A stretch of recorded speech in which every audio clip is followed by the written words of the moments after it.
సాంబ సదాశివమయమైన ఈ సభా సదస్సుకి శవనీయ నమస్సులు సమర్పణ చేసుకుంటూ తస్మాద్ రాజసదాశివ్యా పూజనీయాచ భక్తితః ఆదిశక్తి పరాదేవి జగతాం కారణం హిస. అందుకే ఆదిశక్తి పరాదేవి జగత్కారిణి.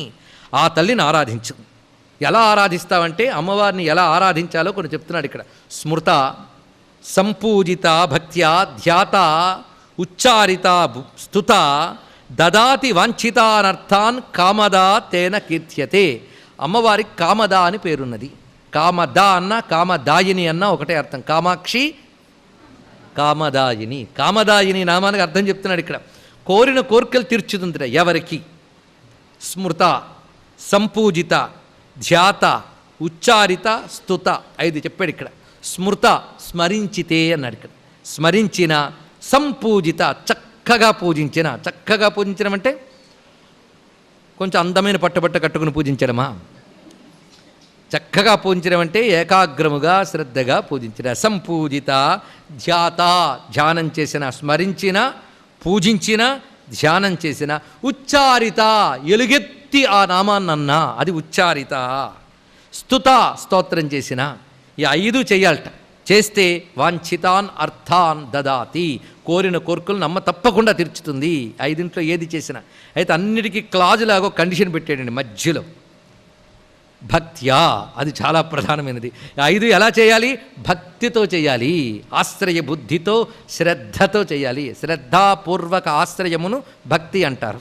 అంటే శ్రద్ధతో అమ్మ తప్ప అన్యము లేదనే భావనతో 5 చేస్తే వారి కోరికలను అమ్మ తప్ప కూడా తీర్చుతున్నది.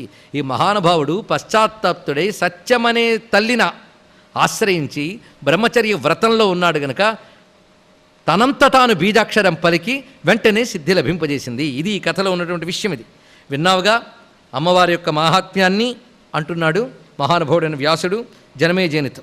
అందుకు సృష్టిలో ఒక్కడు చూడయ్యా 2 రకాల మానవులు కనబడతారు. వీళ్ళిద్దరిని జాగ్రత్తగా చూసి అర్థం చేసుకున్నాడు. ఒక రకం మానవులు ఎలా ఉంటారో వివరిస్తున్నాడు. చూడండి, ప్రతి వాళ్ళకి కనబడుతుంటారు ఇలాగా.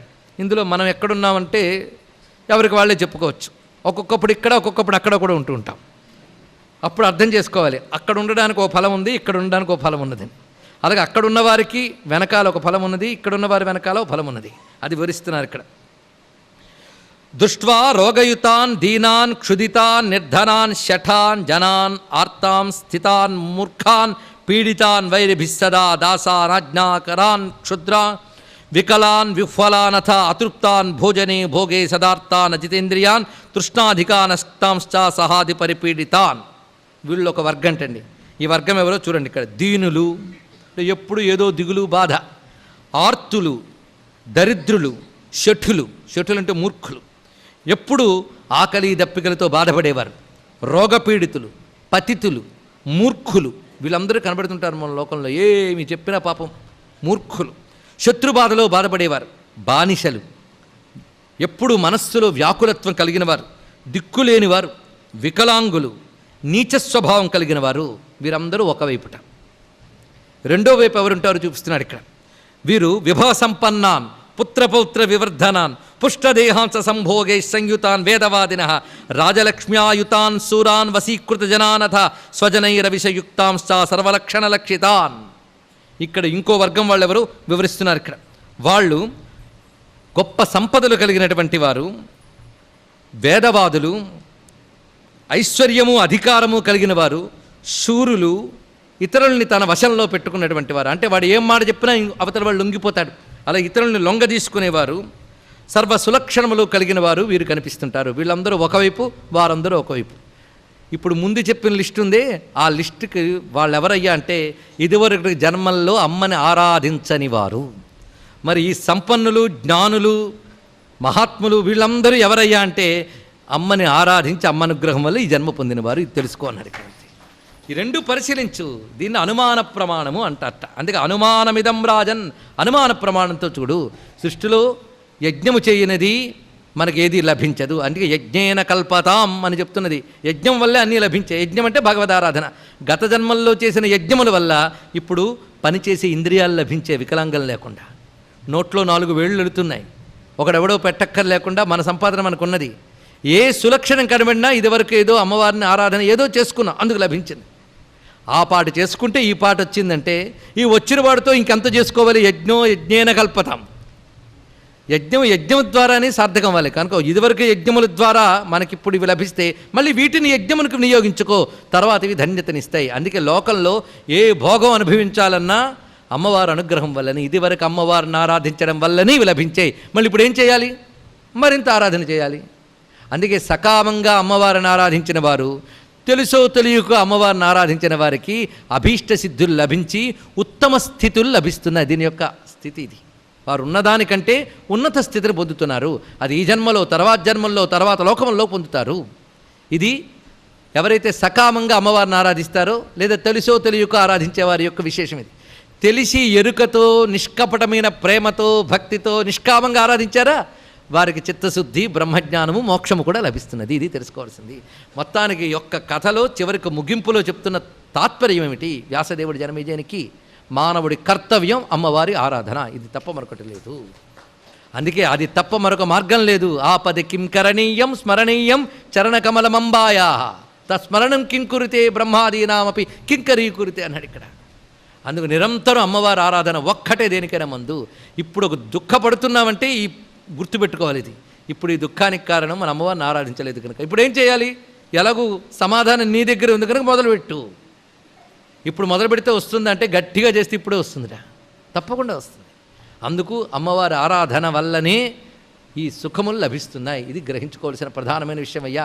అందుకే ఏ దేవతలైనప్పటికీ కూడా అమ్మవారి శక్తి చేతనే వారు ఉనికి కలిగి ఉన్నారు కనుక అమ్మవారి ఆరాధన సర్వదేవతారాధన అంటూ అమ్మ యజ్ఞ విధానాన్ని చెప్తున్నాడు ఇక్కడ. చాలా అద్భుతమైన అధ్యాయం. కానీ ఇందులో సాంకేతికమైన అంశములు చాలా ఉన్నాయి కనుక సారాంశం మాత్రమే ఇక్కడ చెప్తున్నాం. యజ్ఞములు అనేక రకాలుగా ఉన్నాయి. అవి ద్రవ్య యజ్ఞములు, క్రియాయజ్ఞములు అని చెప్పబడుతూ ద్రవ్యములు సహాయం తీసుకుని దానికి తగ్గ వ్యక్తులను కూడా సమకూర్చుకుని ఒక యజ్ఞం చేయాలంటే యజ్ఞంలో నిష్ణాతులైన కొందరు శాస్త్రవేత్తలను పిలిపించుకోవాలి. దానికి కావలసిన ద్రవ్యములు సమకూర్చుకోవాలి. మంత్రలోప, క్రియాలోప, ద్రవ్యలోపాలు లేకుండా చేయాలి. అవేవి అక్కర లేకుండానే అమ్మవారి ఆరాధన ఎలా చేయాలి అంటే అది మానసమైన యజ్ఞాన్ని చేయాలయ్యా అని వివరిస్తున్నాడు. దీనికి గాను ముందు యజ్ఞముల్లోకెల్లా సాత్విక యజ్ఞం గొప్పదని, సాత్విక యజ్ఞంలో మళ్ళీ మానసిక యజ్ఞం చాలా గొప్పదని, ఆ మనస్సులో అమ్మవారిని ధ్యానం చేస్తూ ఆరాధన చేయాలి అని, మానసికంగా అమ్మని తలంచుకోవడం, ధ్యానించడం, జపం చేయడం ఇవన్నీ యజ్ఞఫలం లభిస్తున్నదని, దేవతలు కూడా యజ్ఞముల ద్వారానే అమ్మవారి యొక్క అనుగ్రహాన్ని పొంది శక్తిమంతులయ్యారు అనే విషయాన్ని చెప్తూ మరొక అద్భుతమైన విషయాన్ని చెప్తున్నాను విను అని మొదలు పెడుతున్నాడు ఇక్కడ. ఇంతవరకు మనం ఒక బీజాక్షరం యొక్క శక్తిని విన్నాం. తర్వాత మరొక బీజాక్షరం యొక్క శక్తిని చూపిస్తున్నాడు. అయితే మరొక్కసారి నా విన్నపం ఏంటంటే బీజాక్షరముల మహిమ చెప్పే కథ కాదు ఇది, అమ్మ నామ మహిమ చెప్పే కథ ఇది. దీన్ని మీరు ఎటైనా అన్వయించుకోండి.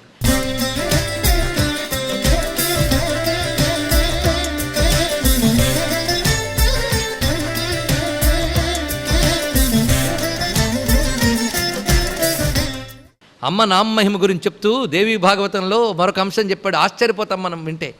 కాశీక్షేత్రంలో మరణించిన వారి యొక్క చెవిలో రుద్రుడు దుర్గానామముని తారక మంత్రముగా ఉపదేశిస్తాడు, దానితో వారు మోక్షం పొందుతారు ఉందండి. ఆశ్చర్యపోతాం.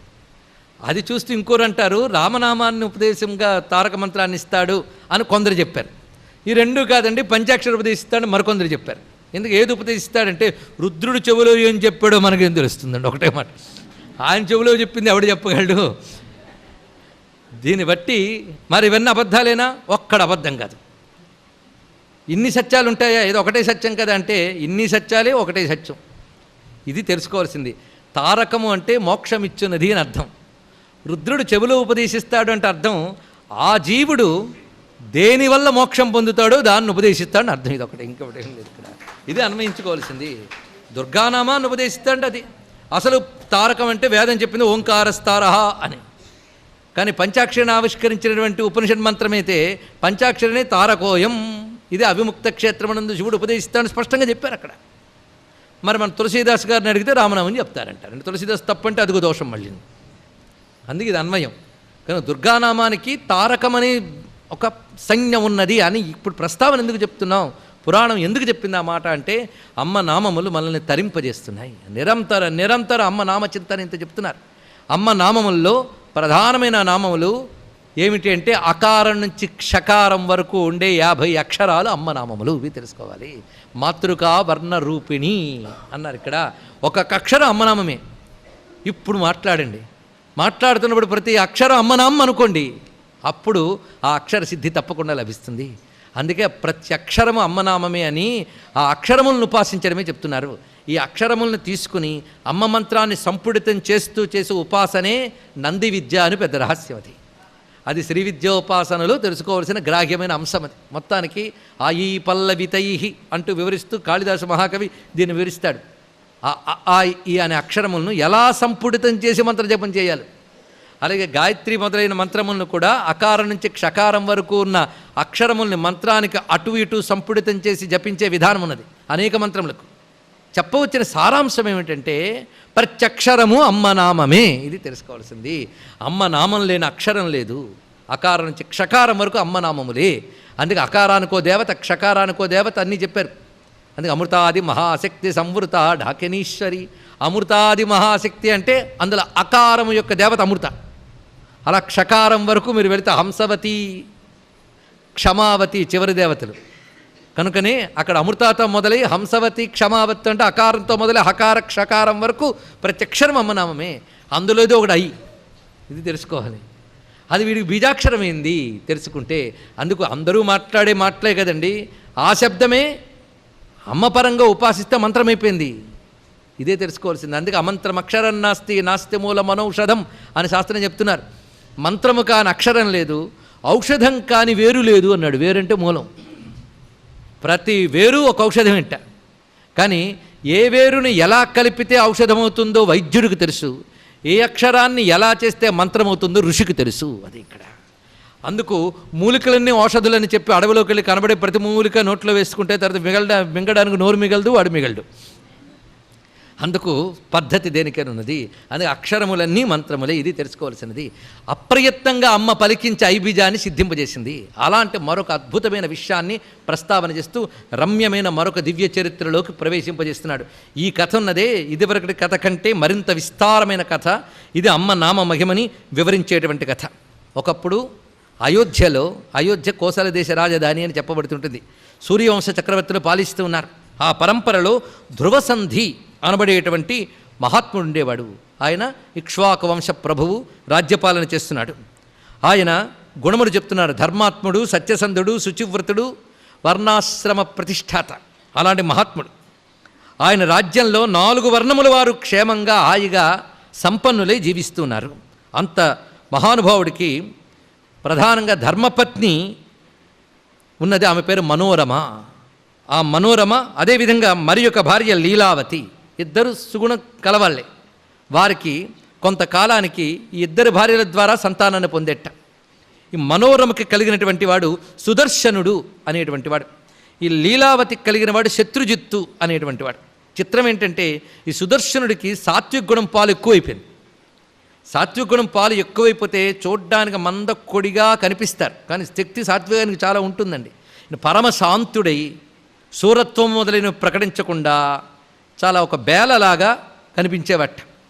ఈ రెండో వాడు ఉన్నాడు శత్రుజిత్తు. వాడు మంచి ఉత్సాహం బాగా ఉండేవాడు. కానీ చిత్రం ఏంటంటే ఈ రెండో వాడిని చూస్తుంటే అందరికి ఉత్సాహం కలుగుతుంది.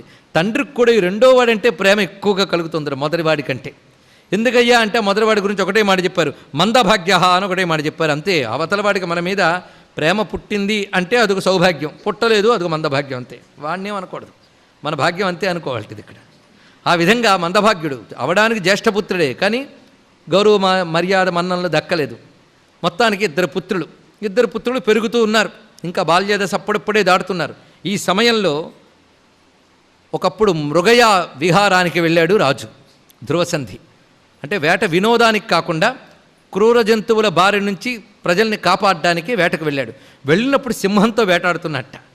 ఆ వేటను చాలా అద్భుతంగా వర్ణించింది దేవి భాగవతం. ఆ సింహంతో వేటాడుతున్నప్పుడు నిజానికి మహాశూరుడు కనుక సింహాన్ని ఎదుర్కొని దాని డొక్కలో కత్తితో పొడిచెట్ట. అది గాయపడింది. మళ్ళీ మీదకు వస్తూ ఉంటే చుట్టూ ఉన్నటువంటి సైనికులు వాళ్ళు సహకరిస్తూ తాళ్ళు వేసి దాన్ని నియంత్రించేట. ఇతను కూడా దాని డాలు అడ్డం పెట్టుకుని పొడవడానికి వెళుతున్నాడు. పోట్లు పొడిచాడు. దానికి మహాపౌరుషం వచ్చింది. పంజాతో గట్టిగా కొట్టి నేల మీద పడవేసిందట. ఆ దెబ్బకి ఇటు రాజు మరణించాడు, అంతవరకు దెబ్బతిన్నందుకు సింహము మరణించింది ఇక్కడ. ఎప్పుడైతే రాజు మరణించాడో వెంటనే చేయవలసినటువంటి ఉత్తరక్రియలన్నీ చేశారు. రాజత్వం ఎవరికి ఇవ్వాలి ఇప్పుడు, తర్వాత ఎవరిని నియంత్రించాలి అనే దానిలో ఇప్పుడు సందర్భం చర్చ చేస్తున్నారు. అందులో మంత్రులు చెప్తున్నారు, ఇందులో ఆలోచించవలసిందేమున్నది, మన ఇక్ష్వాకు వంశంలో ఒకనొక సంప్రదాయం ఏంటంటే ధర్మపత్ని యొక్క పుత్రుడు ఎవడో అతడే రాజు అవుతాడు, పైగా జ్యేష్ఠపుత్రుడై ఉండాలి. రెండూ సమకూరాయి. రాజుగారి ధర్మపత్ని మనోరమ, ఆమె జ్యేష్ఠపుత్రుడు సుదర్శనుడు, ఈయన రాజవాలి. పైగా అతనికున్నవి శుభలక్షణాలన్నీ ఉన్నాయి. అవయవ లోపం లేదు, బుద్ధి లోపం లేదు, పరమశాంతుడు, అతడే అన్ని విధాలా అర్హుడు అని మంత్రి సత్తములు నిర్ణయించారు. ఈ లోపల ఆ లీలావతి కొడుకున్నాడు, ఎవడు శత్రుజిత్తు. ఆ శత్రుజిత్తుకు రాజవాళ్ళను కోరిక పుట్టింది మనస్సులో, ఎందుకంటే చురుకుదనము ఉత్సాహము వీడి చేత వాడికి ఆ కోరిక పుట్టింది. అప్పుడు లీలావతి తండ్రి ఉన్నాడు, అతడు ఉజ్జయిని పతి అయిన యుధాజిత్తు, ఉజ్జయిని నగర్ రాజుట, అంటే ఈ పిల్లవాడి తాతగారు. ఆయన అల్లుడి మరణ వార్త విని వచ్చాడు. ఆయన వచ్చి చర్చ చేసేటప్పుడైతే ఆయన గట్టిగా చెప్పాడు, ఇతడు చూడ్డానికి పెద్ద కొడుకు అయినప్పటికీ ఒక రాజుకు ఉండవలసిన లక్షణములేవి ఈయన దగ్గర లేవు. బలము కానీ పరాక్రమం కానీ శౌర్యం కానీ ఏమీ లేదు. బలహీనుడైన వాడు రాజు ఎలా అవుతాడు? రెండో వాడైనప్పటికీ అన్ని యోగ్యతలు ఈయనకున్నాయి, కానీ ఇతడే రాజు కావాలి అన్నట్ట. ఈ లోపల మనోరమ తండ్రి వచ్చాడు, అక్కడ వీరసేనుడు అనేవాడు. అతడు మాత్రం గట్టిగా చెప్పాడు, ధర్మవిరుద్ధంగా మాట్లాడుతున్నావు, ఇది తగదు. నా కుమార్తె మనోరమ, ఆమె కొడుకు జ్యేష్ఠపుత్రుడు సుదర్శనుడు, అతడే రాజు కావాలి. మంత్రులు కూడా ఆ మాటే చెప్తున్నారు. అంటే బలాబలాలు మనం ఇక్కడ చూపించుకుందామని నిర్ణయించుకుని అప్పుడు అటు యుధాజిత్తుకి ఇటు వీరసేనుడికి భయంకరమైన యుద్ధం ప్రారంభమైంది.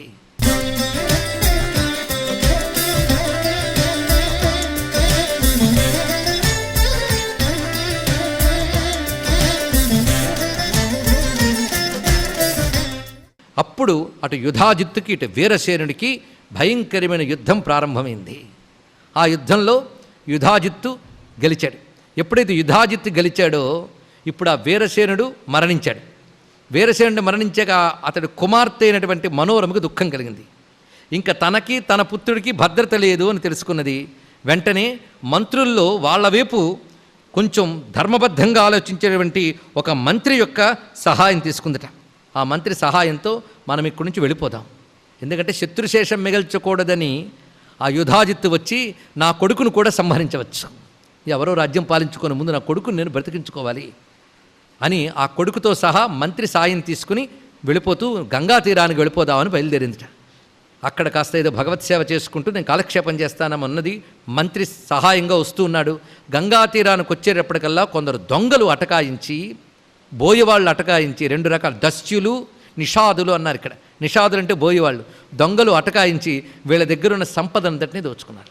దానితో ఏం చేయాలో తెలియక దుఃఖితులై తిరుగుతూ ఉండగా అప్పుడు ఆ మంత్రి ఒక ఆలోచన వచ్చిందట, మనల్ని ఈ సమయంలో ఆదుకునేవారు ఋషులే కనుక మనం ఇక్కడి నుంచి క్రమంగా ప్రయాణం చేద్దామని చెప్తూ వారు గంగ నుంచి వేరే చోటకు బయలుదేరి భరద్వాజముని ఆశ్రమానికి చేరుకున్నారు. భరద్వాజ మునితో వారి యొక్క దుస్థితిని చెప్పుకున్నారు. ఈ పిల్లవాడికి ఆ తల్లికి ఆశ్రయం ఇవ్వాలి మీరు అని మంత్రి ప్రార్థించేటప్పుడు దయామయుడు శరణాగత వత్సలుడు అయినటువంటి భరద్వాజ మహర్షి వారికి ఆశ్రయం ఇచ్చాడు. అక్కడి మునివాటిక అనేక మంది వేద విద్యలు నేర్చుకుంటున్నాడు. ఈ పిల్లవాడు అన్నీ గమనిస్తున్నాడు, కానీ శాంత చిత్తంతో సాత్వికంగా ఉన్నాడు పిల్లవాడు. వీళ్ళు ఇలాగ అటవిలో ఉన్నారు. ఆ చేరుకున్న తల్లి అనుకుంటోంది, లోభం ఎంత చెడ్డది కదా అని.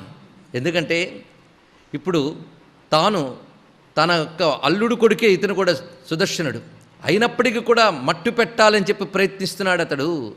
పైగా రాజ్యం ఉండి సంపద ఉండి ఇన్ని ఉంటూ కూడా కేవలం శత్రుత్వాన్ని పెంచుకుని ఇలా వస్తున్నాడంటే ఉన్నవాడితో తృప్తి చెందక ఇంకా ఏవో సంపాదించేటువంటి లోభం ఎంత ప్రమాదకారి అంటూ ఒక మాట అనుకుంటోంది. ఇలాంటి మాటలే మనకి మానవులకి ఎప్పటికప్పుడు పనికొచ్చే గొప్ప సందేశాలు.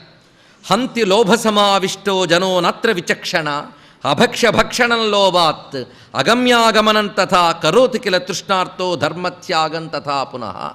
ఎందుకంటే ధర్మం విడిచిపెట్టడానికి ప్రధానమైన కారణాలు ఏంటంటే లోభం ఒకటి. కృష్ణ పరమాత్మ గీతలో చెప్తున్నాడు, త్రివిధం నరకస్యేదం ద్వారం నాశనమాత్మన.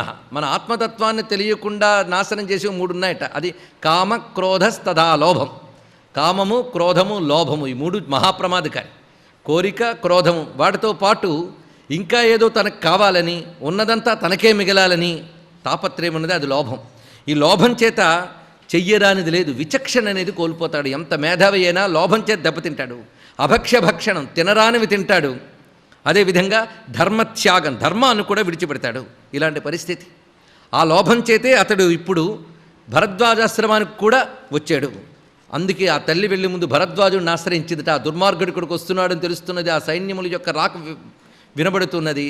కనుకనే మీరు దయచేసి మమ్మల్ని విడిచిపెట్టవద్దు, నేను ఇప్పుడు అనాథనై మిమ్మల్ని ఆశ్రయించి ఉన్నాను, అందుకు మీరే రక్షించాలని ఎప్పుడైతే ఋషిని ఆశ్రయించిందో ఆ ఋషి అంటున్నాడు, నిర్భయావత్స కళ్యాణి పుత్రం పాలయ సువ్రతే. నువ్వు నా ఆశ్రమానికి చేరేవెప్పుడో అప్పుడు తప్పకుండా నా యొక్క ఆశ్రయం నీకు లభించింది. ఆశ్రమంకి చేరడంతోనే ఆశ్రయం ఇచ్చాను. శరణాగత వాత్సల్యం అనేది ఋషి ధర్మం. అందులో అసహాయురాలైనటువంటి స్త్రీవి, పైగా పసివాడితో ఉన్నావు, నేను కాపాడడం నా యొక్క ధర్మం గనక నిర్భయంగా ఉండు. నీకు తెలుసో లేదో, ఋషుల రక్షణలో ఉన్నవారిని ఏ ఒక్కరు బాధించదలుచుకున్న వారు దెబ్బతింటారే తప్ప ఋషుల రక్షణ ఉన్న వాళ్ళకి ఎప్పుడూ ప్రమాదం లేదు. కాబట్టి నువ్వు ధైర్యంగా ఉండు అని చెప్పి ద్రౌపది ధౌమ్యుడనేటువంటి ఋషి యొక్క రక్షణలో ఉన్నప్పుడు, ఇక్కడ ఇతివృత్తాన్ని ఉదాహరణగా చెప్తారు. మహాభారతాంశములు రామాయణాంశములు కూడా మధ్యలో ఉదాహరణలుగా వస్తున్నాయి. దీన్ని బట్టి ఈ కథ జరిగినది భారతం తర్వాత జరిగిన కథే అని దీన్ని మనం భావించవచ్చు. అయితే ఈ ఉదాహరణలు చెప్పేటప్పుడు రామాయణ భారతాల నుంచి జీవితానికి ఎలా అన్వయించుకోవాలనేది ఆ కాలానికి ఎలా ఉన్నది అనేది తెలుస్తున్నది. ద్రౌపదీదేవి అక్కడ పాండవులు అరణ్యం నుంచి ఆశ్రమం నుంచి వెలుపలకు వచ్చినప్పుడు ధౌమ్యుడైన పురోహితుడు మాత్రమే అక్కడ ఉన్నాడు, చుట్టూ ఋష్యాశ్రమం ఉన్నది. ఆ సమయంలో ద్రౌపదిని చెరబట్టాలని ప్రయత్నించాడు దుర్మార్గుడైన సైంధవుడు. కానీ ఋషుల రక్షణ ఉండడం వల్లనే అది క్రమంగా తెలుసుకుని పాండవుల ద్వారా ఆ తల్లి రక్షింపబడింది అని అక్కడ ఉదాహరణ కూడా చెప్తాడు భరద్వాజ మహాముని. ఎప్పుడైతే ఈ విధంగా అభయం ఇచ్చాడో తల్లి కుదుటపడింది. ఈ లోపల దుర్మార్గుడు ఇక్కడికి వచ్చాడు. నీ ఆశ్రమంలో నా అల్లుడి యొక్క మొదటి భార్య మనోరమ, ఆమె పుత్రుడు ఉన్నట్టు తెలిసింది. కాబట్టి నేను చెప్తున్నది ఏంటంటే, నువ్వు లేనిపోని ధర్మాలు వల్లించక ఆమెను ఆ పుత్రుడు నాకు అప్పగించు అన్నాడు. అనగానే అప్పుడు గొప్ప మాట అన్నాడు, నువ్వు చేస్తున్నటువంటి పని ఉన్నదే అది దుర్మార్గమైన పని సుమా, నువ్వు కూడది, ఇది లోభంతో చేస్తున్న పని అని బోధించాడు. ఎందుకంటే లోభం వల్ల ఎన్నెన్ని ప్రమాదాలు జరుగుతాయో ముందు బోధించాడు. గురువు ఎప్పుడైనా సౌమ్యంగానే చెప్తాడండి. అందుకు ఋషి కూడా ఇక్కడ సౌమ్యంగానే చెప్తున్నాడు. లోభాహతా ప్రకుర్వంతి పాపాని ప్రాణినక్కిలా. ఎప్పుడైతే నీ అల్లుడు మరణించాడో, అల్లుడు భార్యలందరికీ రక్షణ కల్పించవలసిన బాధ్యతనేది. ఎందుకంటే నువ్వు అందరికీ తండ్రి వంటి వాడివి, పెద్దవాడివి. కానీ నువ్వు దుర్మార్గాన్ని పూని ఆమె తండ్రిని సంహరించావు, రాజ్యాన్ని అపహరించావు. అయినా ధర్మబద్ధంగా రాజ్యం తన కొడుకుదే అయినప్పటికీ కూడా ఆవిడ పోరాడకుండా ప్రాణాలు అరచేత పట్టుకుని పారిపోయి వచ్చింది. అయినా బ్రతకనివ్వట్లేదే, ఇది తగునా నీకు? అవునులే, లోభం ఏ పాపమైనా చేయిస్తుంది. లోభాహతా ప్రకుర్వంతి పాపాని ప్రాణినక్కిల పరలోకాత్ భయం నాస్తి కస్యచిత్ కర్హి చిత్మునే. లోభం కలవాళ్ళకే పరలోక భయం ఉండదు. గట్టి మాట చెప్తున్నాడండి. ఈ లోకం ఉందా, పైలోకం ఉందా, ఎవడు చూడొచ్చాడు అనే వాళ్ళందరూ కూడా లోభం అనే పిశాచం పట్టినటువంటి వారే. వాళ్ళకి పరలోక భయం అనేది ఉండదు. ఒక్కడు చూడు, లోభం చేత ఎంత మేధావులైనా ధర్మాన్ని ఎలా తప్పిపోతారో చూడు. లోభం చేత ధర్మబద్ధంగా శ్రమతో వస్తున్న ఆదాయం చాలదని కొందరు సులభంగా ఆదాయాలు సంపాదించడానికి కూడా ప్రయత్నిస్తారు. అలా ఆదాయాలు సంపాదించిన వాళ్ళు పాపాన్ని మూటకట్టుకుంటున్నారు. ఈ లోభంలో ఉన్నటువంటి వాళ్ళు ఎన్ని తీర్థాలు చేసినా, ఎన్ని వేదాధ్యయనాలు చేసినా, ఎన్ని జపాలు చేసినా లాభం లేదు సుమా. అందుకు లోభంతో ధర్మాన్ని పరిచయించేవారు కొందరు. లోభంతో భార్య పట్టదు, భర్త పట్టడు, సంపాదనే పరమార్థమని వెళుతూ ఉంటారు. వాళ్ళకి అధ్యయనాలు ఉండవు, అనుష్ఠానాలు ఉండవు. అటువంటి వాళ్ళందరికీ భరద్వాజముని చెప్తున్న సందేశం. ఎదురుగా నిలబడ్డాడు యుధాజిత్తు, మాట్లాడుతున్న భరద్వాజుడు. ఇన్ని చెప్పిన ప్రయోజనం ఏముంది? పోనీ వాడు విన్నాడో లేదు కానీ మనం విందాం. మనందరికీ పనికొస్తున్నది చూడండి. ఇక్కడ వాణిజ్యేనాథ దానేనా చౌర్యేనాపి బలేనవా. లోభం చేత 3 మార్గాలు తొక్కుతారు అందరూ. ఒకటి వాణిజ్యం, అంటే వ్యాపారాలు చేయడం. ఆ వ్యాపారం ఎలాగా? వీడు ఇచ్చేదంతా దానికి ఇంత కావాలనుకుంటాట. అది చాలా దుర్మార్గం. అంటే అర్హలాభం ఆశించకుండా ఆశ్చర్యకరంగా పెరిగిపోయే డబ్బును ఆశించే వారందరికీ ప్రమాదాలండి. ఇప్పుడు కొత్త స్కీములు తెచ్చుకుని దిగుతున్న వాళ్ళందరూ తెలుసుకోవాల్సిన విషయం ఇది. లేదండి అదే బాగుంది అంటే భగవంతుడిని విడిచిపెట్టేయండి. ఏదో ఒకటేట భగవంతుడు కావాలంటే మాత్రం అది కూడదని చెప్తున్నాడు. చౌర్యము, ఇటువంటి వాణిజ్యము, తానేమీ ఇవ్వకుండా అవతల వాడి నుంచి పొందాలనుకోవడం, ఈ 3 ఉన్నదే. ఇది చాలా పుచ్చుకున్నప్పుడు బాగుంటుందయ్యా ఇవన్నీ, కానీ దుష్ఫలితాలు గట్టిగా ఉంటాయి. పైగా తాను మహార్హం చాపి కాంక్షతి. మహార్హం అంటే గొప్ప లాభాలు ఆశించుతూ ఉంటారు. ఇటువంటి వారికి వృధా తీర్థం, వృధా దానం, వృధా అధ్యయనమేవచ. ఇలా సంపాదించిన డబ్బుని దానం చేసినా అది వ్యర్థమే, వాళ్ళ తీర్థయాత్ర చేసినా వ్యర్థమే, అధ్యయనం చేసినా వ్యర్థమే.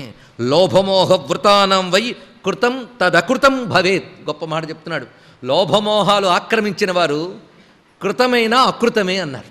అంటే వాళ్ళు ఏదైనా సత్కర్మ చేసినా అది నిష్ఫలము అని గట్టిగా చెప్పాడు. అందుకే గచ్చరాజన్ యథాకామం స్వపురం నృపసత్తమా.